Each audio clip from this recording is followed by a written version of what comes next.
mengalami kehidupan normal seperti sedia kala.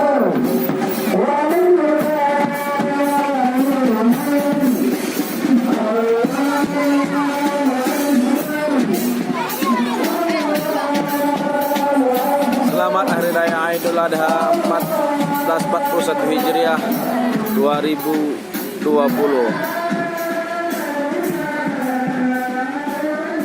Assalamualaikum warahmatullahi wabarakatuh.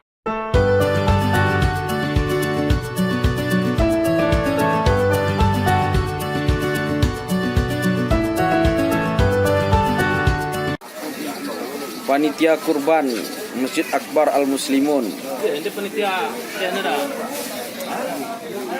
hari ini melakukan penyembelihan hewan kurban. Ada 3 ekor sapi dan 6 ekor kambing. Insyaallah ini akan dibagikan kepada yang usaha menarik. Insyaallah syiar Islam terus dilaksanakan. Mulai kami ulangi isi nak tengah untuk buat utuh. Karena kita pun sembahyang ke jenazah anda.